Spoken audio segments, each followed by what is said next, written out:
Hello दोस्तों, आज हम शुरू करने जा रहे हैं क्लास 9th की एक्सरसाइज 1.2 जिसका फर्स्ट क्वेश्चन है state whether the following statements are true और फॉल्स, जस्टिफाई योर आंसर्स। यहाँ हमें कुछ स्टेटमेंट्स दी गई हैं, हमें बताना है कि वो ट्रू है कि फॉल्स है एंड देन उसकी जस्टिफिकेशन भी देनी है कि वो ट्रू है तो वो क्यों ट्रू है एंड वो फॉल्स है तो वो क्यों फॉल्स है। तो फर्स्ट स्टेटमेंट आती है every irrational number is a real number. First of all real number होता क्या है? रियल नंबर में हमारे इरेशनल एंड रैशनल नंबर्स दोनों आते हैं।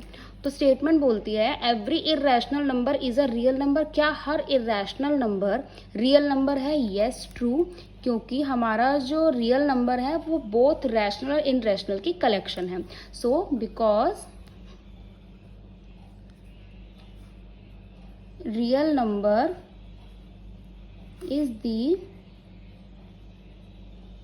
collection of rational and irrational numbers।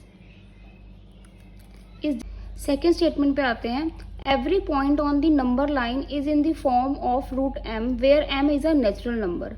जो हर पॉइंट है हमारा एक नंबर लाइन पर, उसने बोला है कि वो रूट एम की फॉर्म में है और एम क्या है? हमारा एक नेचुरल नंबर। हमने एक नंबर लाइन ड्रॉ कर रखी है यहाँ पर, इसमें पॉजिटिव एंड नेगेटिव नंबर्स दोनों है। जैसे कि नंबर लाइन में हमारे दोनों नंबर्स आते हैं, positive and negative.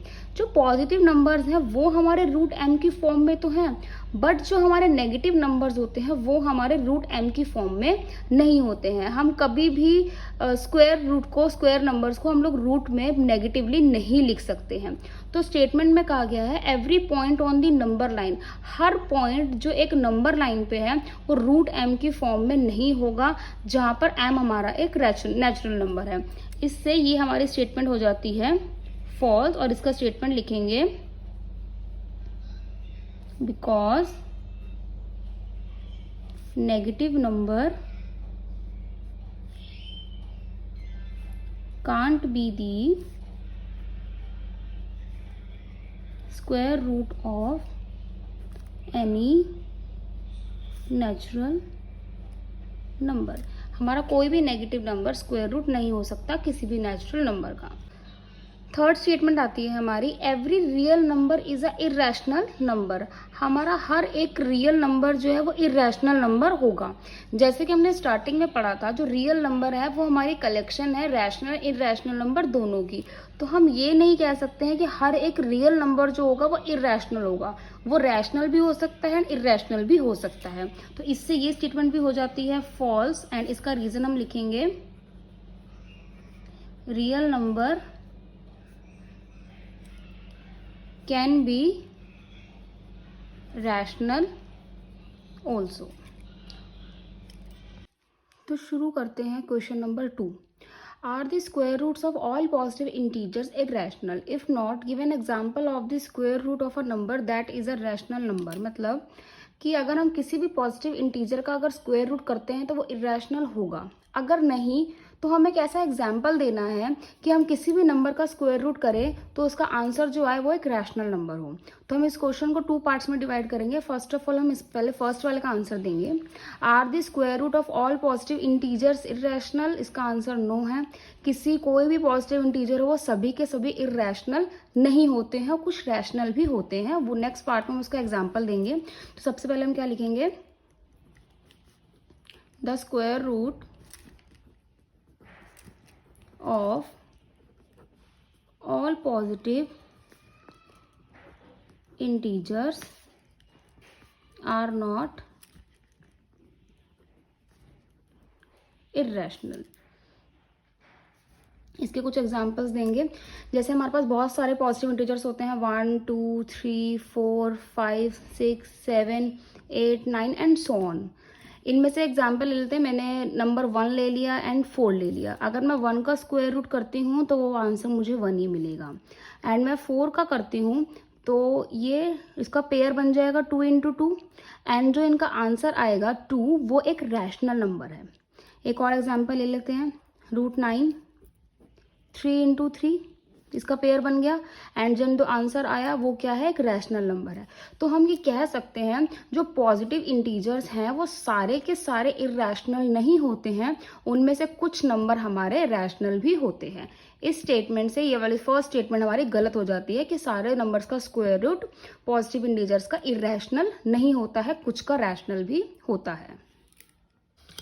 Question number 3, represent root 5 on the number line. सबसे पहले हम एक लाइन ड्रॉ करेंगे, लाइन के दोनों साइड हम एरो लगाएंगे एंड हम लाइन को नेम दे देंगे L। उसके बाद हम कहीं पर भी पॉइंट 0 मार्क कर लेंगे एंड हम 1 इंच के मार्क के गैप पे कुछ पॉइंट्स बनाएंगे, 1 2 3। हमें नंबर लाइन बनानी है रूट 5 की, तो 2 पर हम लोग 90 डिग्री का एंगल बनाएंगे। वो कैसे पता लगेगा, जो रूट 5 है वो किसके रूट के सबसे ज़्यादा नियरेस्ट है, 4 किसका रूट होता है, 2 का। तो इसलिए हम लोग इस पर 2 पर 90 डिग्री बनाएंगे। हमें नियरेस्ट रूट देखना होता है, जो नियरेस्ट रूट होगा उसी के ऊपर 90 डिग्री ड्रॉ होता है। हम 90 डिग्री बनाएंगे इसके ऊपर।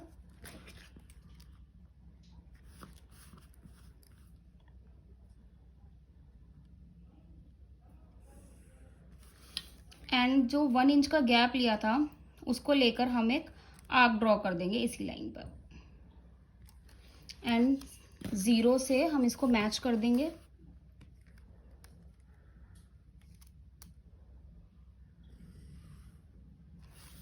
ओके, इसको हम नेम दे देंगे A, ये हो जाएगा हमारा नेम B। जो ये गैप हमारे लाइन ओपन हुई है इसको ही ओपन करके हम यहाँ से एक आर्क ड्रॉ कर देंगे। जो ये आर्क ड्रॉ हुई है ये क्या है, हमारा रूट 5। कैसे पता लगेगा, ये हमारा एक राइट एंगल ट्राइंगल बन गया। In right angle triangle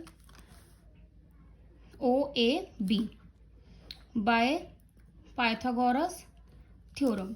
Pythagoras theorem में क्या होता है, हमारा जो हाइपोटेन्यूज होता है वो परपेंडिकुलर एंड बेस के स्क्वायर के इक्वल होता है। तो OA square is equal to AB square plus OB square. OA square, AB कितना है, हमने AB को 1 यूनिट लिया था एंड OB हमारा 2 यूनिट है। OA square 1 + 4, OA square is equal to 5। यहाँ का स्क्वायर हटके 5 पे रूट लग जाएगा। तो हमारी जो ये लाइन ड्रॉ हुई है ये क्या है, हमारी रूट 5। Thank you.